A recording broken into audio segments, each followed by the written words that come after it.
know who I am. Lisa Nash with your favourite clubbing experience, Clubavision. And this week we have another special show for you. And the reason being, for the last 26 weeks, we've been everywhere, gate crashing parties and clubs all over the UK.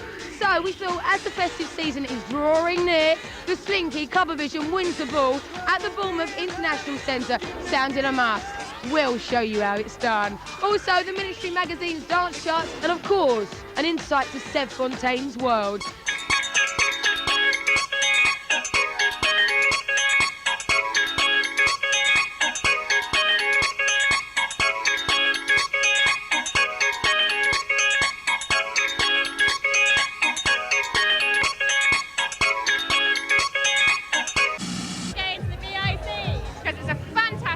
It goes on till 6 a.m. in the morning.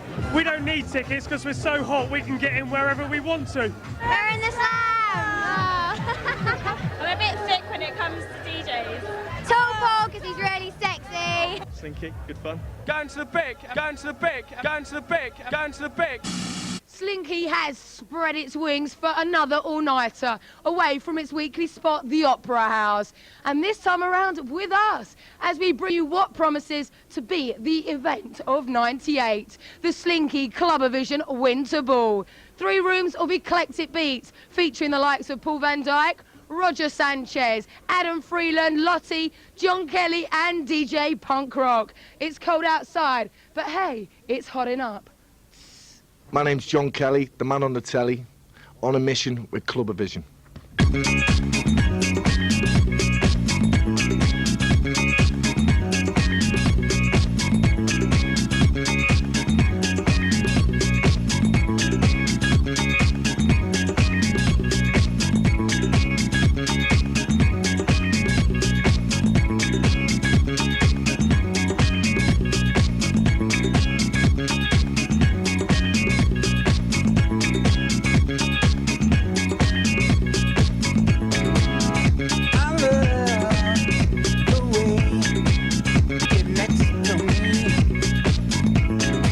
Promoters of Slinky at the Opera House. Normally, we've got Richard Carr here and Nick Whitbread. How you doing? Super. My name is actually Slinky Dick for short. The Slinky Clubavision Ball, yes, which is tremendously successful. It is, isn't it? How many 10 days people? In advance, 4,500, not one more. This is the 4th all-nighter at the BIC, and we've done one at the Brighton Centre as well, and we've got 2 more coming up here before the end of the year. One on Boxing Day, got to get this in quickly, and one on New Year's Eve, and one on New Year's Eve as well. Tell us a little bit about your history then, Richard. I'm not a promoter, I'm a club owner, but Nick and I got together and we sort of put our heads together and we developed Slinky, and Nick's really the promoter. And in 18 months we've developed a brand, and that's what life's all about, is brands. England's a very brand-conscious country, and we've developed a brand which I think now is sort of getting up there with the top guns. The DJs that are performing here tonight, I mean, have you covered a whole spectrum of music? I try to cover as much music styles as possible, you know, keeping the event varied and interesting for people, and try to put on a top-class lineup as well, you know, international flavour. Bournemouth, as we know, is a pretty conservative town. That's not true. Bournemouth years ago, yes, I would go along with that. Bournemouth has been rated as a clubbing capital, the new clubbing capital of the United Kingdom. There is absolutely no doubt about that. So you're going to take the Slinky brand anywhere else, say to London? You are? Bosnia. We are going to Croatia. Yes. Anywhere else in the UK? Only in the south. We're doing Brighton, and we've probably got one other big venue next year as well, yes, up north somewhere. A lot more people from outside the area have come to this event than the last one. I mean, there is absolutely no doubt about that. Slinky is, you know, getting there. This is the event in the UK tonight, as said on Judge Jules. OK, who is your favourite DJ? You know my favourite DJ. She's got the same name as you. Lisa Lashes. Lisa Lashes. And I wonder why. Richard's personality coming out again. Yeah, I love Lisa. Lisa and I love each other. We're going to get married. Really? Lisa, you're hearing this. We are going to get married one day. Lisa actually told me, she said that the only time she'd sleep with me is if I made her a resident Slinky. I said, done. Did she really? Lisa. End.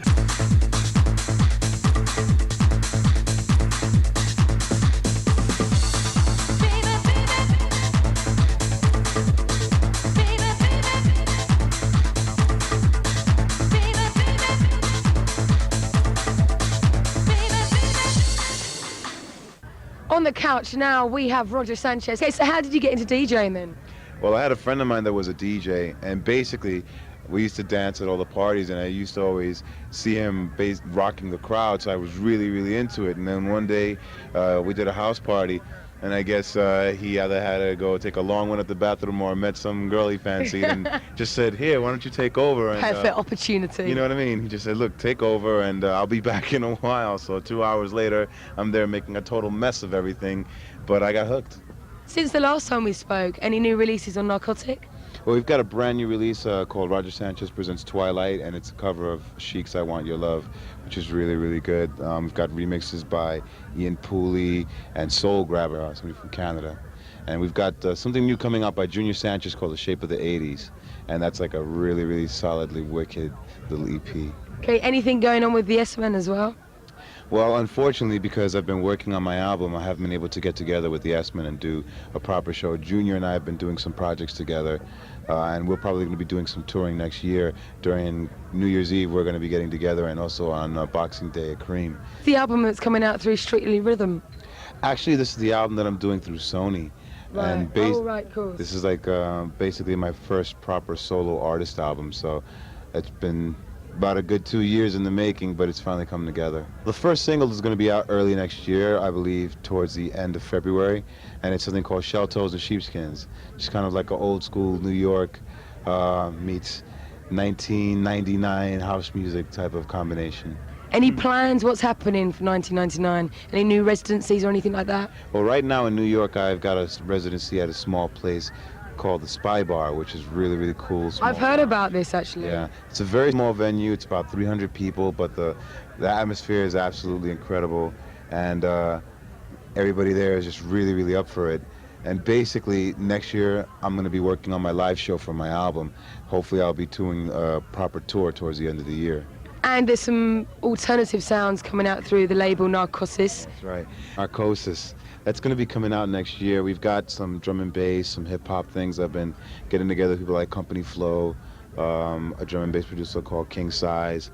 I'm probably going to get together with Groove Rider when I come back towards the end of this year and do some stuff. So we're just going to put some of the iller and madder flavors on Narcosis. Say Groove Rider, that's a bit hardcore. Yeah, no, Groove is probably my favorite drum and bass DJ. So how long does it take you to remix a track? It varies. I mean, it used to take me 2 to 3 days. I really take a bit longer now, about anywhere from a week to 2 weeks. The thing for me is I like taking my time. I like really just getting it right. I'm very, very critical of myself, and now Perfectionist. Pretty much. I mean, right now I like to try something different with every record, and then also very conscious of who it is I remix. Let's say if I'm remixing for Jamiroquai, I like to give the vibe of the original artist along with my interpretation of it. So it takes me a little bit longer, but as a result, I do less remixes, and I think just the quality's better. So you're quite choosy about who you remix then? Very much. I mean, right now... So if Aqua said, can you remix my track, what would you say? No offense, but no thank you.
Yo, this is DJ Punk Rock busting it up on Clubavision page. Hello, girls. Hello. All right, what's your name? Kevin. Hi, I'm Scarlett. Louise. Caroline. So where'd you come from then? Well, Weston, near Bristol. Southampton. We live down in Taunton. Basingstoke. Bristol. Austin Powers, International Man of Mystery. I'm Emma. Julie. I'm Ed. Yeah, we're from Portsmouth. We'd just like to say a big hello to everyone from Portsmouth there. I'm from South Africa. Well, I live in Bournemouth anyway, and I came to the first one, and it was absolutely fantastic, so I've been to all of them ever since. And I go to Slinky every Friday as well, so... Are you going to be staying down here as well, or are you driving back? You're not driving back. Driving back. So where'd you get the idea about coming as an angel? My daughter. So what brings you here tonight? What do you think? I've got my clitoris hood pierced. Come here last time and it's wicked. I don't think he's got anything interesting to say. You're saying nothing and you're saying it too loud. 5th time, have to be here. I've had an ace night and I've only just got here. Just taxi journey, sitting in a pub, blah, blah, blah. Ace. Paul Van Dyke, Judge Jules, Seb Fontaine. Roger Sanchez, Seb Fontaine all the way. Nice. All the way. Oh my God! Incredible Hulk. So you up for it right until 6 o'clock? Straight away through, no problem at all. All night. So come on then, what's going to be the plan of action when you go through though? Stomp. Strut our stuff. Dead on the floor, pissed out of my face. Actually, I meant to meet my girlfriend in Taunton, yeah. I had an operation the other day, but I couldn't miss it. I'd already bought a ticket before I found out I was off an operation, so... Okay, I'm full of shit. It's embarrassing, it was an ingrown toenail. Yeah, baby, yeah!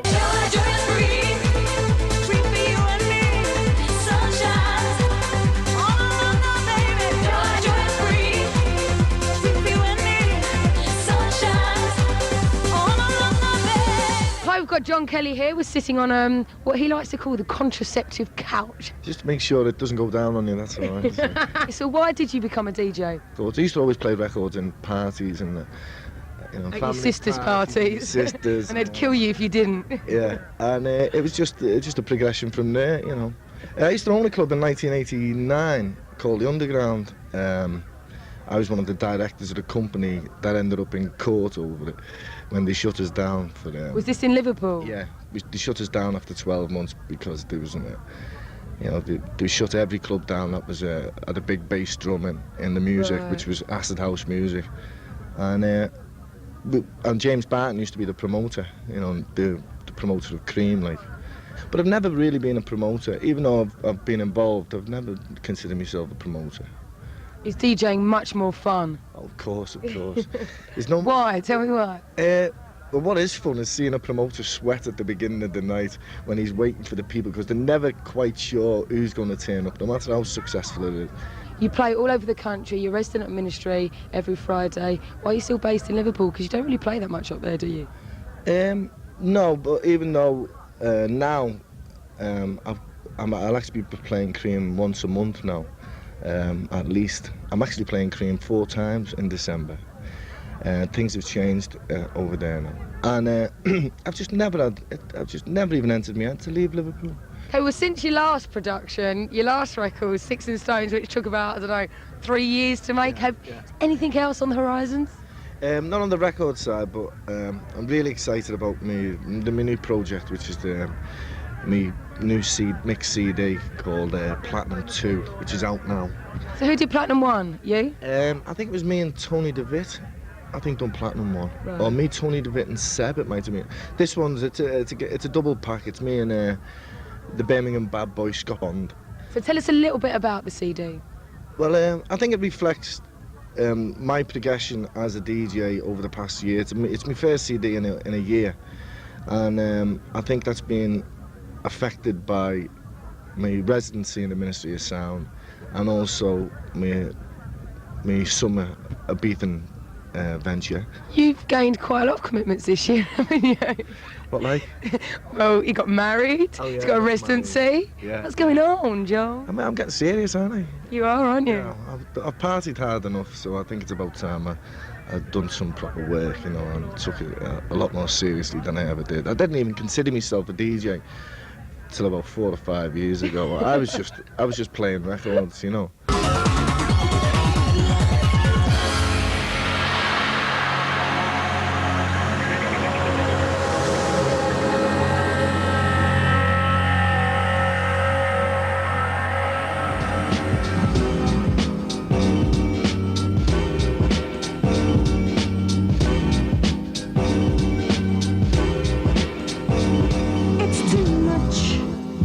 comprehend beyond all you imagine. I'm enchanted by your magic, caught in the spell that never ends. I cannot run, I will not hide, I'm holding my head tight. It's your good love releases me, submit, I did not fight.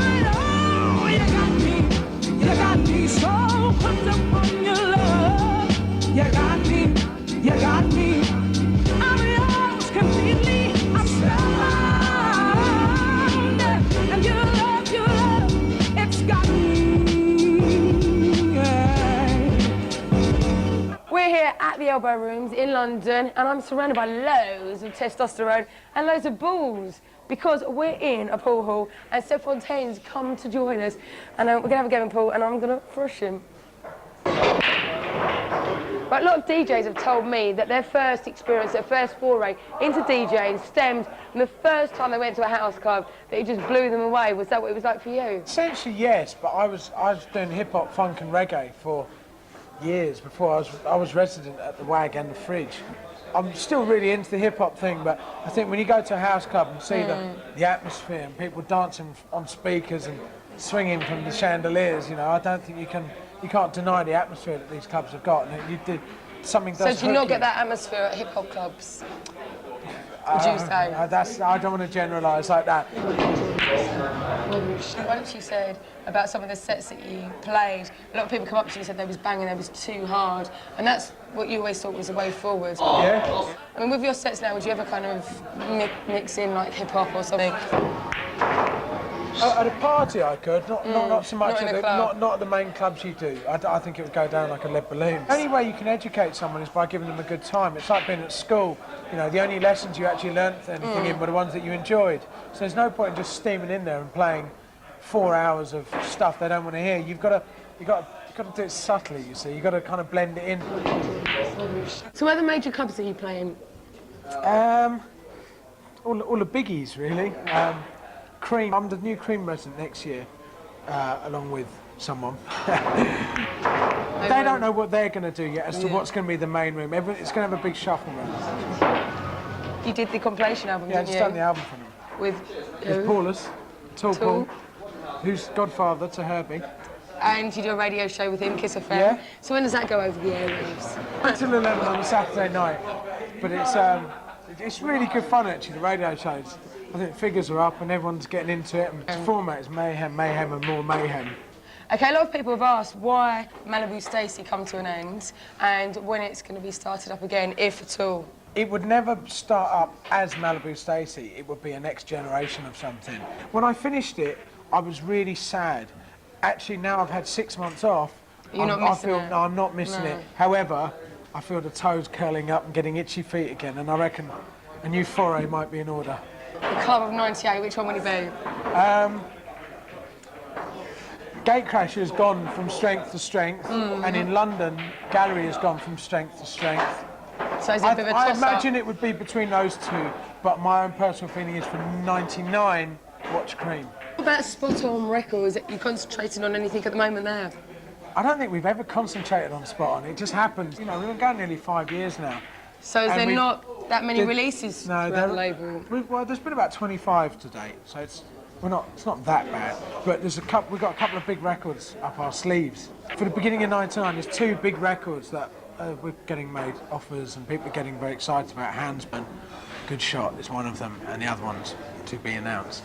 The label's actually run by yourself and who else? And George Verne from Stretch and Verne. So these 2 records, are they remixes? Are they just one of them's a German thing that we did a mix of, and the other one's something else. Someone from England has done. Okay. Someone from England. That's all you get. Night out with the lads. What kind of club would you go to? Place in Park Royal, I know, really springs to mind. But I'm sure I've got the matches in my pocket. For me, it's more of a drink than a raving on the dance floor. And tonight's a kind of boys' night out. Okay, so where'd you go and play football? It's around the corner, Westbourne Grove. With Tall Paul, Alex P, the driver. So what are the teams called? Do you have names for your teams?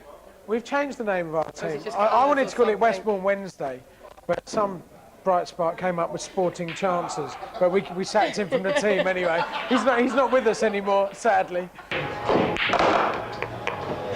Not going there. Oh well, I lost. But I did enjoy it, and there's nothing like enjoying yourself, whether it's shopping, clubbing, a date with Mr. Handsome, or a night in alone with Clubavision. So stick around for a double dose of the Slinky Clubavision Winter Ball and the Ministry Magazine's dance chart. Keep it here.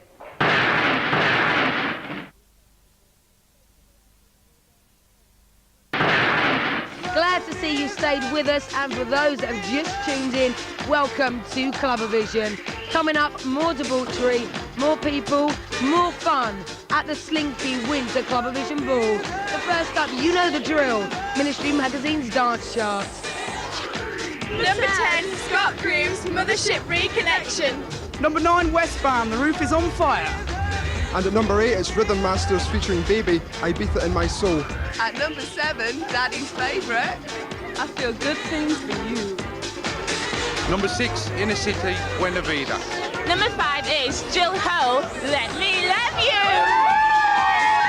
And number 4 is Arola and Dreaming. Yes! Number 3, Atmosphere, Dancing Out of Space. Number 2, BT, Godspeed. Straight in at number 1, Marky Claude. Hi, I'm DJ Lottie, and you're watching Clubavision.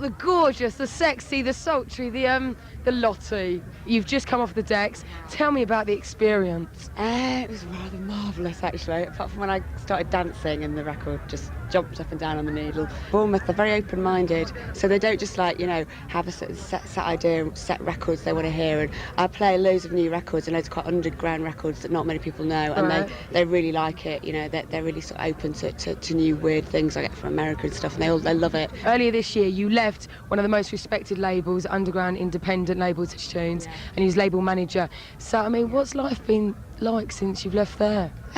Well, I still see Jerry and Jane all the time because, you know, they're sort of my best mates. So it hasn't been actually quieter. I've managed to fill my time with loads of other things. And then I suddenly got lots of DJing offers in like Singapore and Canada. So I know it's gone massive internationally. You've done quite well. So I just thought, right, well, I've got to do this. This is a really, opportunity of a lifetime. This is my dream come true. So, I went abroad and did all that, and I've got more gigs now, domestically, so I'm only going abroad sort of once a month now for a few days. I've made a record, everybody, so which Tall Paul's releasing on his label in January, duty free. So it's called The Sound. I'm going to get Groove Armada to remix, and I'm going to do another remix for the B-side. And that's what I really want to concentrate on now, really. So is 99 going to see more producing? Absolutely. I'm going to, in the studio every single day I can.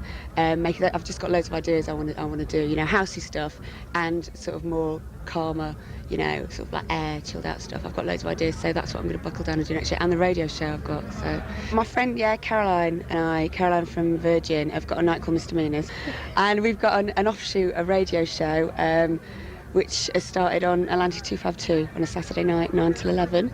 And that's going to be, we're really left to our own devices with that, which is great. We don't have a playlist, we don't have to play any records other than the ones we want to.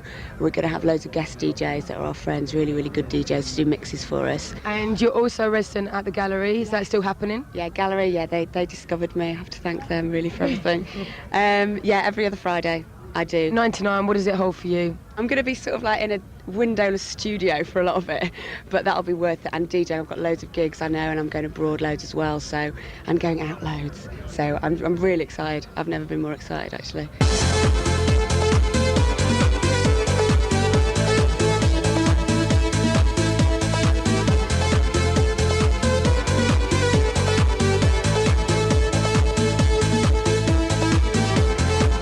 DJ punk rock. Do you like a bit of punk rock? No, actually I don't. You don't? So what kind of music do you like? Soul. Soul, but you don't make soul music, do you? No. You don't play soul music? No, when I get home I do. That's for those. Why don't you play soul music or R&B in clubs then? Because I like energy when I'm in the club. I like energy, like getting full on. Who do you cite as your main musical inspirations? Probably Africa Bambaataa. Really? Yeah. Him. Any particular tracks from him? Yeah, Planet Rock. Planet Rock. Yeah. Do you like the new kind of remix version? No. You don't? Why not? I like the original. I'm old school, you know. I mean, if it ain't broke, don't fix it. I want to talk to you about your album called Chicken Eye. Oh, look, got his attention now. Chicken Eye. It's a bit of a weird name. Yeah. It has a meaning, too, but I can't tell you what it is. Why not? It's one of those code things that I promised my boys back home that I would never reveal. It's one of those code things between us. And when I decided to call it Chicken Eye, I thought, well, this is for the boys. Anyway, now the album I wanted to be really versatile. When I was first approached and asked to do an album, they recommended that I do a big beat, all big beats. So who are you talking about recommended you? When I say recommended, Independiente/Sony, yeah? They wanted me to do a big beat album. And I said, no, if I'm going to reflect who I am and what I stand for, I got to do the things that really have influenced me. I like jazz, I like hip-hop, I like soul, I like big beat, I like, the whole thing. So my album, I wanted to reflect all of that in it. The titles in it, don't take them to heart. I don't hate everybody, I ain't never killed nobody's husband or nothing like that. It's just a little bit of fun to me. Even the interludes in there, the things with the Quincy and all of that stuff, the samples in there. It's just a little bit of stuff to make somebody laugh. Putting together my next album, which I'm hopefully going to release at the end of next summer, and preparing a live show. Is that going to be the second album? Yeah, second album, Yeah. and I'm putting together a live show for all of that and everything like that. And you toured with the Prodigy once, didn't you? Yeah, back in June, we did the entire U.S. tour together. How much fun? A lot of fun. I never really got deeply into the Prodigy's music prior to that. The guys are ace. You have over 15,000 albums, don't you? Yeah. Mm-hmm. Where do you store them all? In a house. I have a house. In your... You have a house, do you? House. Big house. That's quite interesting. Big house with a sag in the middle.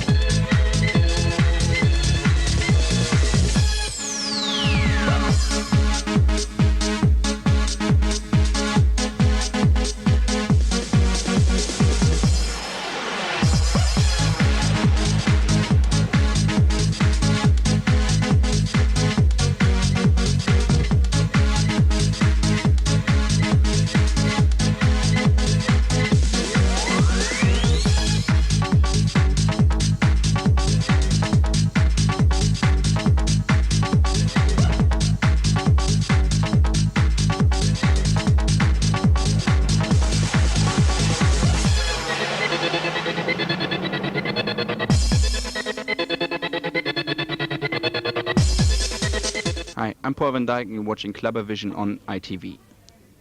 What's your name? My name's Paddy.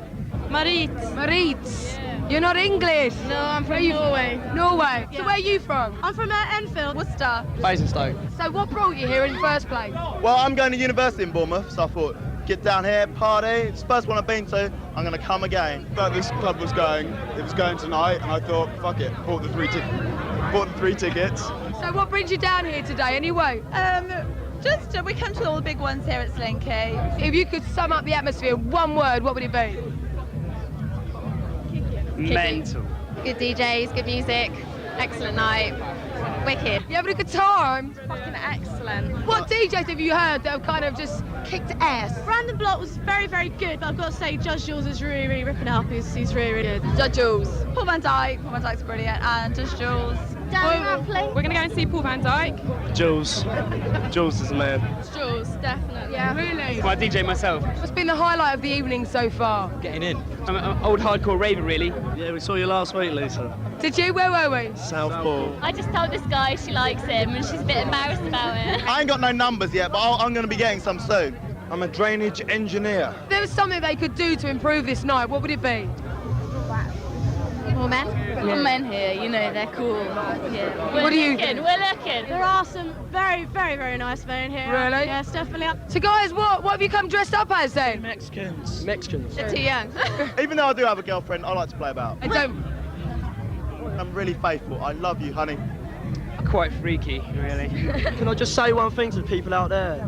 You can say whatever you want. You don't know what you're missing. Know what you're missing. This is the Dog's Balearics. If you're not at Slinky, then see ya.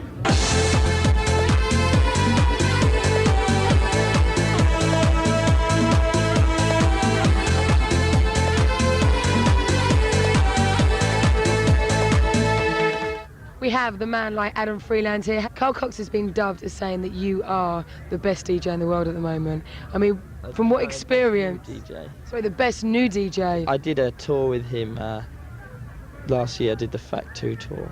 He heard my first Coastal Breaks album and really liked it and called us up and said, I like it, it's good. It's good. And he started, you know, we ended up, he played at the launch party and we sort of became mates after that. And so is there going to be another Coastal Breaks album? Coastal Breaks 2, it came out this year and that obviously took things to another level. Yeah. It's going to be a number 3? Yeah, eventually. I want to ask you something about that record, number 43, Steamed Rice. Please. Please. Oh, has it got please on the end of it?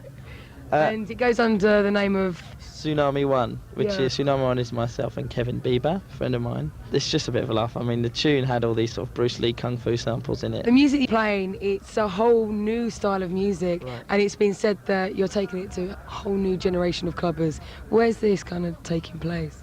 Well, on a global scale, I think this year I've obviously sort of done kind of 2 laps of the world.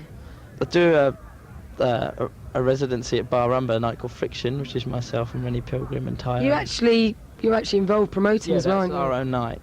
Yeah. And what is it exactly that you want to play? If you haven't heard it before, I suppose it's a fusion between. It's got the intricacies and the sounds of drum and bass, but at the same time it's at a tempo of like house and techno. Just set up a label called Marine Parade, which is a forum whereby I can release our own music, basically. So Tsunami 1 will be going through the label. So tell us a little bit about your slot on Kiss then. 2 till 4 every Friday night, and it's obviously something I wanted to do for a long time because it gives me a voice. Did they approach you? I'd been speaking to them for a while. I made it clear that I'd love to do a radio show. Talking to the producer there, and a few weeks ago called me up and said, look, it's going to happen. So what do you have a desire to do? Make good tunes, DJ around the world, and try and enlighten the masses.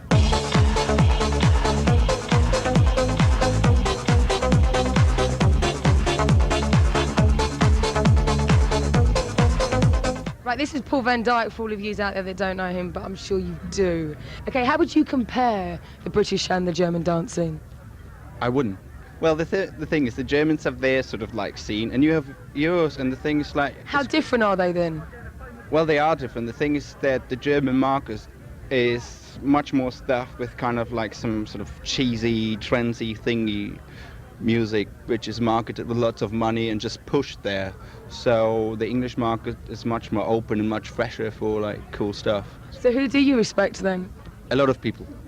Nick Warren-Zasher, John Digweed, Dave Seaman, Paul Oakenfold, Dave Ralph, on and on and on. The project that you've just finished, Vorsprung Dyke Technique, how was that? Was that all right? That was pretty good, yeah. That was pretty good. Tell us a little bit about it, because it's your complete remix collection, isn't it? And some rare 12 inches.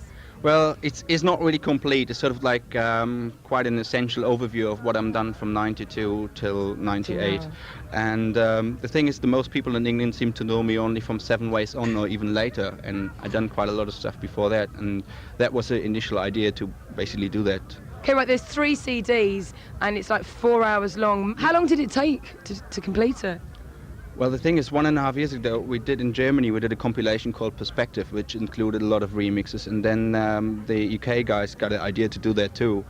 And once we finished with all the licensing, it took 1.5 years. We actually sort of thought, well, we missed out on a lot of things which are pretty cool, and we should really put out on there too. And so we decided to do a 3rd one. And basically it was just like, all the paperwork. It was like 1.5 years of it, and then we tried to sort of mix the stuff into each other. So the first CD, which has the more recent tracks on, which are like more club orientated, of course, they all mix together, so you can put it in and just dance through. Yeah, but the 12 inches, I mean, you've used loads of them, and that's quite rare to use on a compilation. Why have you gone down that road? First of all, there are quite some rarities on it. There's like the version of Flaming June, which never got proper release, like the real first edit with a real all kind of analog B-sides as well. Yeah, the analog synth sounds in it, and some other stuff which never came out properly, just on like. Why didn't it come out? Wasn't it any good? Well, I guess it was pretty good, but the thing is, an artist like Dana Carroll, as an example, they never would put a remix of BT and Me on a proper commercial release because it's too different. So you would scare the normal people, really. So where else do you play when you come over here, or anywhere else in the world? Some of your favourite hotspots? Well, I have a residency at Twilo, New York, You do, where yes. I'm going every second month. Just came back from Mexico, which was beautiful. It was with Carl Cox and Dave Seaman. It was really cool.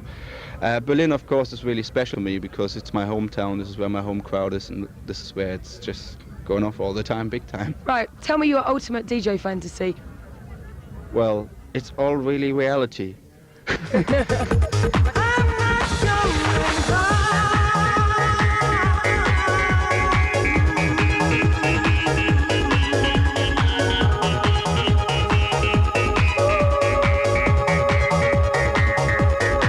Time's up, the cameras are now getting switched off. Surely we can go and enjoy the party too. But thank you for watching, and until we meet again, it's goodbye from me, Lisa Nash, and the Clubavision crew.